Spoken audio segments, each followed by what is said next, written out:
North Lakhimpur মহাবিদ্যালয়ৰ সকলো অধ্যাপক অধ্যাপিকা আৰু মোৰ লগত বিশেষভাৱে অহা আমাৰ কানুই কলেজৰ অধ্যক্ষ ডক্টৰ শশীকান্ত শইকীয়া আৰু কানুই কমাৰ্চৰ অধ্যক্ষ ডক্টৰ জয়দেৱ গগৈ আৰু আমি সচৰাচৰ জে পি বুলিয়েই মাতোঁ, জে পিও আহিছে আপোনালোকৰ ফিজিক্সৰ কানুই কলেজৰ তেখেত অধ্যাপক। আচলতে বহুত কথাই ক'বলৈ মন থাকে, বহুত কথা ক'বলৈ মন নাযায়, কাৰণ কথা বেছিকৈ কৈ দিলে পিছত আকৌ সেইটো বহুত প্ৰশ্নবোধক চিহ্ন উদয় হ'ব পাৰে। মই নতুন, মই ইয়াৰ পৰিৱেশ নাজানো, মই গম নাপাওঁ। ইমানটো মোৰ বিশ্বাস মই কৰি আহিছোঁ যে মই কিবা এটা কৰিম। যদি আমি সেই দিশত চাওঁ, মোৰ এটা পৰিকল্পনা ইতিমধ্যে মই যুগুতাই তুলিছোঁ আৰু সেই একেখিনি কথা মই গুৱাহাটী বিশ্ববিদ্যালয় তাত থকা এজন অভিজ্ঞ ব্যক্তিয়ে মোক সুধিছিলে যে আপুনি কোৱা কথাবিলাক দেখোন অলপমান আনকমন। মই কৈছোঁ মই মানুহটোৱে আনকমন, কথা অলপ আনকমনটো হ'বই। মোক কৈছে আপুনি এইখিনি কৰিব পাৰিব, ক'ত উদাহৰণ আছে? মই কৈছোঁ উদাহৰণৰ পিছত দৌৰোতে দৌৰোতে ভাৰতবৰ্ষ আজি উন্নয়নশীল দেশতেই থাকিলে। উদাহৰণ কোনে বনাব? আমি বনাব লাগিব আৰু উদাহৰণ বনাবৰ কাৰণে উদাহৰণ বনোৱাৰ কাম কৰিব লাগিব। অধ্যক্ষ মহোদয় আছিলে তেতিয়া, কেনেকুৱা পাইছে নাজানো। মোক কৈছে আপোনাৰ কাৰণে ব্যৱস্থা কৰিবলৈ কি কি লাগিব। মোৰ প্ৰথম চৰ্তটো দিছোঁ যে মোক ৰাতিপুৱা 9 বজাৰ পৰা গধূলি 9 বজালৈকে বহা এটা অফিচ লাগে। মই কেৱল যিমানখিনি কৰিছোঁ মই কৰ্ম কৰোঁ, একো চিন্তা নকৰোঁ। কোনদিন ভবা নাই মই কোনোবা এখন বিচাৰি উপাচাৰ্য হ'ম বা ক'ৰবাত তেনেকুৱা কিবা এটা কাম কৰিম, মই ভবা নাই। কিন্তু মই ভাবিছিলোঁ যে মোক ঘোঁৰা আৰু লাগাম দুইটা মোকেই লাগে। আপোনালোকে বুজি পাইছে নিশ্চয়। গতিকে মই এটা ঘোঁৰা আছোঁ ঠিকেই মোৰ লগত, কিন্তু লাগামডাল মোৰ লগত নাই। মই কিবা এটা ভাবোঁ, এতিয়া জয়দেৱৰ কথা পাতি আহিছোঁ যে আমি এতিয়া নৰ্থ লখিমপুৰ বিশ্ববিদ্যালয় আৰু কানুই কমাৰ্চৰ লগত লগ লাগি আমি এটা ফিনটেকৰ কোৰ্চ কৰিম। ফিনটেক ইঞ্জিনিয়াৰিং, আপোনালোকে চাগে নাম শুনিছে। ছ'চিয়েল ইঞ্জিনিয়াৰিং, এতিয়া অল আৰ ইঞ্জিনিয়াৰিং। মই কোৱা নাই ছাবজেক্টৰ দাম নাই বুলি কোৱা নাই। Engineering means to integrate something with something, that is called engineering. মোৰ খুব ভাল লাগিছে। এতিয়া মোৰ আগত মায়ে কোৱা কথা এটা মনত পৰিছে বহুত দিনৰ পিছত, যে নতুনতে ন ছোৱালী কেনে লোনে আমলখি যেনে তেনে। আজি মোৰ তেনেকুৱা এটা ফিল হৈছে। গতিকে মই ভাবোঁ যে ন ছোৱালীজনীক আপোনালোকে আগলৈও তেনেকৈ লোনে আমলখি যেনে তেনে বুলি ভাবিব, কাম কৰাৰ সুবিধা দিব। আপোনালোকৰ সহায় সহযোগিতা পালে নিশ্চয় নৰ্থ লখিমপুৰ ইউনিভাৰ্চিটি এটা ইউনিক কেৰেক্টাৰ পাব। মোৰ মনত আছে যে অহা 6 মাহৰ ভিতৰত আমি মাটি চহাব লাগিব আৰু 2 বছৰ দি এটা উজ্জ্বল নক্ষত্ৰলৈ পৰিণত হোৱাৰ স্থিতিত পাব লাগিব। সেইটোৱে মোৰ টাৰ্গেট আৰু অন্য মোৰ কোনো টাৰ্গেট নাই। আৰু মই যিহেতু টেকন'লজিৰ মানুহ, আপোনালোকে গম পাইছে, মই হয়তো অসমৰ 3য়জন অভিযান্ত্ৰিক ভাইচ চেঞ্চেলৰ। প্ৰথমজন আছে শৈলেন্দ্ৰ গগৈ ছাৰ, বহুত ইঞ্জিনিয়াৰিং লৈ পেলাই গম পায়। 10 বছৰ ডিব্ৰুগড় বিশ্ববিদ্যালয়ৰ উপাচাৰ্য আছিলে। সেই সময়ত আমাৰ মনত পৰে 1985 চনত যেতিয়া আমি ছেকেণ্ড ইয়েৰ ইঞ্জিনিয়াৰিঙত পঢ়ি আছিলোঁ, তেতিয়া আমাৰ কিছুমান পুৰণা ছিনিয়ৰ বেটছৰ ল'ৰা ছোৱালীয়ে এটা আন্দোলন কৰিছিলে যে আমাৰ পৰীক্ষাটো পিছুৱাব লাগে। তাৰপিছত তেতিয়া শৈলেন্দ্ৰ গগৈ ছাৰে ক'লে হ'ব পৰীক্ষা পিছুৱাই যাব, একো কোৱা নাই। তেতিয়া ইঞ্জিনিয়াৰিং কলেজ এখন বাছ আছিলে, আজিকালি বাছটো নাইকিয়া হৈ গৈছে ক্ৰমান্বয়ে। এখন বাছ আছিলে তেতিয়া 5th ইয়েৰ আছিলে, তোমাৰ ছেকেণ্ড ইয়েৰৰ পৰা আৰম্ভ হয় ইঞ্জিনিয়াৰিং কোৰ্চটো। এতিয়া শৈলেন্দ্ৰ গগৈ ছাৰে ক'লে পৰীক্ষা পিছুৱাব লাগিব, ঠিক আছে পিছুৱাই দিম, হৈ গ'ল। তাৰপিছত এমাহ গ'ল, 2 মাহ গ'ল, 1.5 মাহ গ'ল, 3 মাহ গ'ল, পৰীক্ষা নাপাতে। বাছেদি ল'ৰা ছোৱালী আহে তাৰপৰা পৰীক্ষা পাতিবৰ কাৰণে। শৈলেন্দ্ৰ গগৈ ছাৰে কয় যে এতিয়া মোৰ তোমালোকৰ পৰীক্ষা পাতিবলৈ সময় নাই, কাৰণ মেডিকেলৰ কোৰ্চ পৰীক্ষা চলি আছে। তেনেকৈ কৰি 2টা বেটছক একেলগে উলিয়াইছে। তাৰপিছৰ পৰা যোৰহাট ইঞ্জিনিয়াৰিং কলেজৰ পৰীক্ষা পিছুৱা নামৰ কোনো আন্দোলনৰ সৃষ্টি হোৱা নাছিলে। মানে সুদক্ষ, মই অভিযন্তা বুলি কোৱা নাই, সুদক্ষ মই প্ৰশাসকৰ কথা কৈছোঁ। গতিকে আমি আচলতে বহুত কাম কৰিলোঁ, আমি এটা কাম নকৰিলোঁ। সেইটোৱে হ'ল যে আমি অৰ্থনৈতিক আন্দোলনত আমি কোনো নাই, আমি সকলো আন্দোলন আছোঁ। মোৰ লগত কিছুমান প্লেন আছে। মই অসম বিজ্ঞান সমিতি যেতিয়া তুলিয়াৰ অধিৱেশন হৈছিলে, মোক তেতিয়া মোৰ নিৰ্দিষ্ট মুখ্য বক্তা হিচাপে মাতিছিলে। মোক বিষয় দিছিলে এগ্ৰি এণ্টাৰপ্ৰিনাৰশ্বিপৰ ওপৰত আৰু ইয়াত কোনে কিমানে মই কৈছে নাজানো মেনেজ বুলি এটা অৰ্গেনাইজেশ্যন আছে হায়দৰাবাদত আছে ministry of agriculture and farmer welfare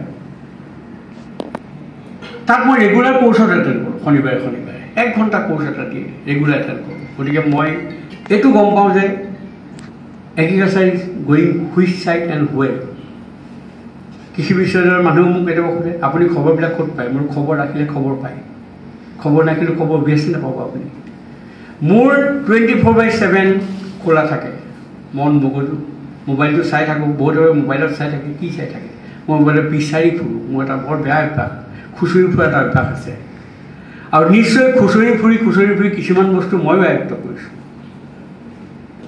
আৰু নৰ্থ লখিমপুৰ ইউনিভাৰ্চিটি এটা ব্ৰেণ্ড আপোনালোকে মানে নামানে ক'ব নোৱাৰো আজিকালি ব্ৰেণ্ডৰ ভেলু ডিটাৰমাইণ্ড হয় MIT এটা ব্ৰেণ্ড হাৰ্ভাৰ্ড ইউনিভাৰ্চিটি এটা ব্ৰেণ্ড IIT এটা ব্ৰেণ্ড আৰু যেতিয়া আপুনি ব্ৰেণ্ড হ'ব নিশ্চয় আপোনালোকে ইউটিউবৰ ভিডিঅ'ত চাই ফুড ব্লগাৰবিলাক চাবচোন ফুড ব্লগাৰ এটা বস্তু যেতিয়া মানুহজনক সোধে কি বনাইছে কি দিলে তাত এটা চিক্ৰেট মছলা থাকে গতিকে আজিৰ পৰা নৰ্থ লখিমপুৰ ইউনিভাৰ্চিটিৰ প্ৰত্যেকটো কোৰ্চত এটা চিক্ৰেট মছলা থাকিব যিটো আমি কাকো শ্বেয়াৰ নকৰোঁ কালি মোক বহুতে সুধিছে আপুনি ছাৰ তাত গৈ কি কৰিব মই বোলো my ambition is to bring North Lakhimpur university as a ideal place for learning research and entrepreneurship অকল লাৰ্ণিঙত নহ'ব আপুনি ল'ৰা ছোৱালীক দিলে শিক্ষা ল'লে কিন্তু তাক আপুনি পিছত কোনো অৱস্থা নাই কোনো ব্যৱস্থা নাই আমি ওলাই যোৱাৰ পিছত কৈ দিওঁ যে কিবা কৰা তুমি কিবা কেনেকৈ কৰিব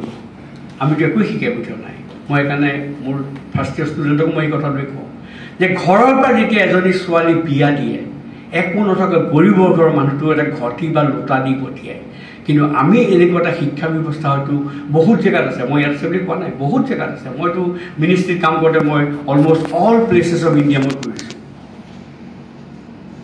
আমি কিবা এটা কৰি খাব পৰা যোগ্যতা দি পঠিয়াব পৰা নাই সেইটো আমাৰ কাৰণে এটা ছেটবেক এইটো মই নিজে স্বীকাৰ কৰোঁ যে এইটো ছেটবেক আমাৰ কাৰণে মোৰ লাইফ কমফৰ্টেবল মানে মোৰ উপযুক্ত গৈ থকা ল'ৰা ছোৱালীবিলাকৰ লাইফ কমফৰ্টেবল নহয় বনাব লাগিব আমি কমফৰ্টেবল বনাবৰ কাৰণে আমি কিছুমান ট্ৰেইনিং দিব লাগিব কষ্ট কৰাব লাগিব গুৰু শিক্ষা পৰম্পৰাত তেতিয়া গুৰুৱে খৰি দিব পঠাইছিলে খৰি লোৱাটো সেই সময়ত স্কিল আছিলে how to collect the fire that is skill আজিৰ স্কিল সেইটো নহ'ব পাৰে বাট আজিৰ স্কিল কি AI machine learning internet of things virtual reality augmented reality আমি নিউজত চাওঁ এংকৰ আহি ওলাল কথা কৈ আছে আমি গম পাওঁ আৰু সেই এংকৰটো কি ভাৰ্চুৱেল এংকৰ গতিকে মই ভাবোঁ আমাৰ ইয়াৰ পৰা বহুত ল'ৰাই সেইবিলাক বনাব ভাৰ্চুৱেল এংকৰ বনাব তাৰপৰা বিজনেছ হ'ব তাৰপৰা আমাৰ ল'ৰা ছোৱালীৰ জীৱন ধন্য হ'ব লগতে আমাৰো জীৱন ধন্য হ'ব যেতিয়া আমাৰ তাৰপৰা পাছ কৰা এটা কোনোবা এটা ল'ৰা বা ছোৱালী এটা ভাল এণ্টাৰপ্ৰিনাৰ হ'ব সি গৈ পেলাই তাৰ নিশ্চয় লাষ্ট এটেণ্ডেড ক'ত কৰিছিলে সি সেই কথাষাৰ চবৰ আগতে শ্বেয়াৰ কৰিব ব্ৰেণ্ড কোনো আমি বহুতে ভাবোঁ যে হৰলিক্সৰ এডভাৰটাইজমেণ্ট দিছে কাৰণে হৰলিক্স খাইছে বৰ্ণভিটা এডভাৰটাইজমেণ্ট দিছে বৰ্ণভিটা খাইছে no' never there is a policy in the company affairs ministry that at least 1.5% should be spent on advertising আপুনি কি ভাবে যে বৰ্ণভিটাক আমাৰ এডভাৰটাইজমেণ্ট চাই কিনি আছে নাই কিনা সেইটো সিহঁতৰ মেণ্ডেট বেছ দিবই লাগিব সিমানটো পইচা এডভাৰটাইজিঙৰ নামত গতিকে মই এতিয়া বহুত কথা কৈ দিলে এইবিলাক শইকীয়া ছাৰহঁতে জানে মই কি কথা কওঁ কি নকওঁ তেনেকৈ মোক কৈ থাকে আপুনিতো কথাখিনি ঠিকেই কৈ থাকে গতিকে আমি সকলোৱে বুজিব লাগিব মই কাকো ভাল পোৱা বেয়া পোৱা কথালৈ কোৱা নাই we are here only for the students are not here for us আমি সেই প্ৰিন্সিপলটো যিদিনা মুক্ত হ'ব পাৰিম সেইদিনা আমাৰ সকলোৰে জীৱন সুচাৰু হ'ব ল'ৰা ছোৱালীও হ'ব আমাৰো হ'ব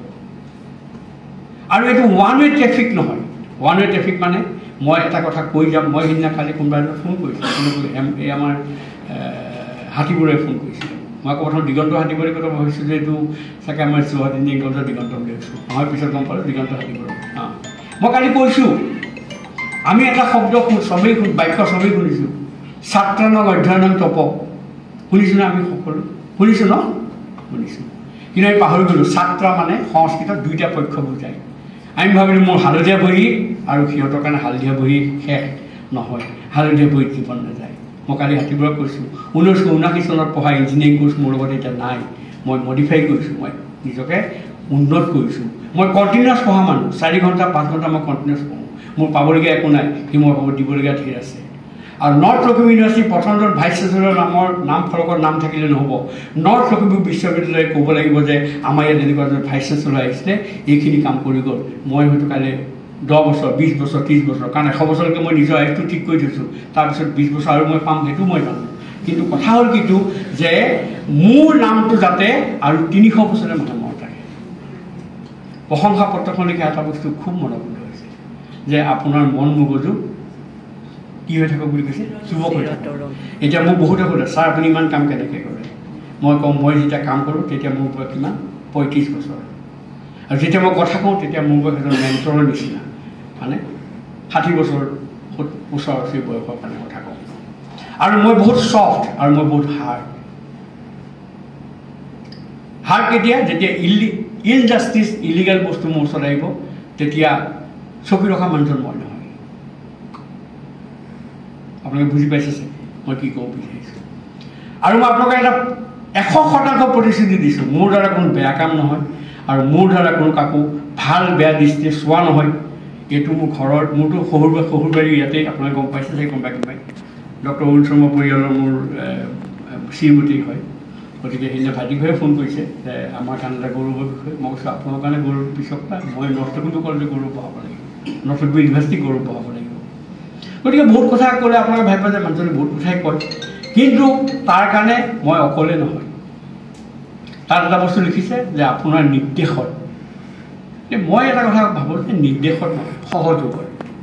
মই মডিফাই কৰিব কোৱা নাই, মই খালী কথাটো কৈছোঁ মই কি ভাবোঁ। মই লিডাৰ বুলি কোনদিন নাভাবোঁ। মই ভাবোঁ যে মই এটা কৰ্ম কৰোঁ, গতিকে মই যি কৰ্ম বাদ দেখুৱাওঁ তেতিয়াহ'লে চবেই কৰ্ম কৰিম। ইউনিভাৰ্চিটিৰ টাইমিং ষ্টাৰ্ট হয় 9টা বজাৰ পৰা। মই যদি 9টা বাজিবলৈ 15 মিনিট আগত অফিচত বহি থাকোঁ, মই কোনো ফেকাল্টি ক'ব লাগে টাইমত আহিব বুলি, ইয়েছ অৰ নো? সেইটো সত্য না? মই যদি 5:30 বজাৰ পিছতো কাম কৰি থাকোঁ, নিশ্চয় আৰু বহুত নিজৰ চাইডৰ ফেকাল্টি কাম কৰি থাকিব। আৰু নতুন নতুন বিষয় মই আপোনালোকক জনাই থাকিম। মই সেইকাৰণে কাৰোবাক কৈছিলোঁ, হেমন্ত কৈছিলোঁ, মই ডিপাৰ্টমেণ্ট ৱাইজ কথা পাতিম। অসমীয়া ডিপাৰ্টমেণ্টে কেনেকৈ পইচা ঘটিব পাৰে সেইটো ব্যৱসায় মোৰ লগত আছে। আমি AI লগাম তাতে, কম্পিউটাৰ চাইন্স ডিপাৰ্টমেণ্ট আছে ইয়াত, আছে নেকি কম্পিউটাৰ চাইন্স? আছে। আৰু মোৰ লগত ডাঙৰ পাব্লিচাৰ আছে, পাব্লিচিং হাউচ আছে মোৰ লগত। মানে মই যাক যি লিখি দিওঁ তাকে প্ৰকাশ কৰি দিয়ে। সি কৈছে আপ য'ত লিখে গৈ চাপ দেগে। সি কিমানটো কনফিডেঞ্চ কেতিয়া হ'ব পাৰে তেতিয়া মানুহ। এতিয়া মই বিচাৰোঁ যে আমাৰ এইটো লেখক ওলাব, খান্না পাব্লিচাৰ পাব্লিছ কৰি দিব। মই এটা ফোন কৰি দিলে মোক যাতে ক'ব হাঁ জি হাঁ ছাৰ হৈ যায়গা, পাব্লিছ হৈ যায়গা। এতিয়া AI মেচিন লাৰ্ণিং চবতে আহিছে, even CBSE কোৰ্চতো AI machine learning আছে। আপোনালোকে চাইছেনে কিতাপবিলাক? গম নাপাব, কিতাপ মোৰ লগত আছে। কাৰণ মই এটা বেয়া গুণ আছে কি মই খুচৰি ফুৰিবলৈ আগতেই ক'লোঁ নহয়, মই খুচৰি ফুৰোঁ। মোক বহুতে খবৰ লৈছে, মোক বহুতে খবৰ দিছে, কিন্তু মোৰ ওচৰত অহা খবৰবিলাক যেতিয়া পিচ অফ ইনফৰ্মেশ্যন। মই সকলোৱে কথা শুনো, ডিচিশ্যন মই লওঁ। মই সেইকাৰণে পৰীক্ষাত নকল কৰি ল'বলৈও কওঁ যে তই যদি কনফাৰ্ম কৰিব পাৰ যে তাৰ পৰা চাইডে পাছ কৰিব পাৰিবি, তুমি বহীখন দি দিম, কিন্তু ফেইল কৰিলে কিন্তু জীৱনত পৰীক্ষা দিব আহিব নোৱাৰি ইয়াতে। কথাটো বুজি পাইছেনে মই কি ক'ব বিচাৰিছোঁ? গতিকে মই সকলোৱে কথা শুনো, কিন্তু মই জাজমেণ্ট নিজে লওঁ।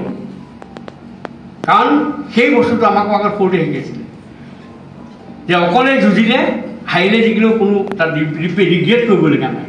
যদি লগত যুঁজি পেলাই মই যদি হাৰি যাওঁ কাৰোবাৰ ভুলৰ কাৰণে, তেতিয়াহ'লে মোৰ গোটেই জীৱনটো ৰিগ্ৰেট থাকি যাব। এটা মানুহৰ ভুলৰ কাৰণে মই আজি গোটেই জীৱনটো এনেকৈ কৰি আছোঁ। আৰু মোৰ দৰে কিছুমান কাম নহয়, এইটো নহয় তাৰমানে মই কৰিব নোৱাৰোঁ। তাৰমানে মই যিমান কথা চিন্তা কৰিলেও মই কৰিব নোৱাৰোঁ। মই কাকো অন্যায় কৰিব নোৱাৰোঁ। আপোনালোকক কাৰোবাক হয়তো কাইলৈ কিবা কাৰণত ইয়াত চাকৰিত কৰাৰ অফিচত বহাৰ পিছত কাৰোবাক মাতি মই 2-1 কথা টানকৈ ক'ব পাৰোঁ। টানকৈ কোৱাটো গেৰেণ্টি আছে, কিন্তু কাগজ চলোৱাৰ গেৰেণ্টি নাই। মই নচলাওঁ কাগজ কেতিয়াও, কাৰণ কাগজ থাকি যাব।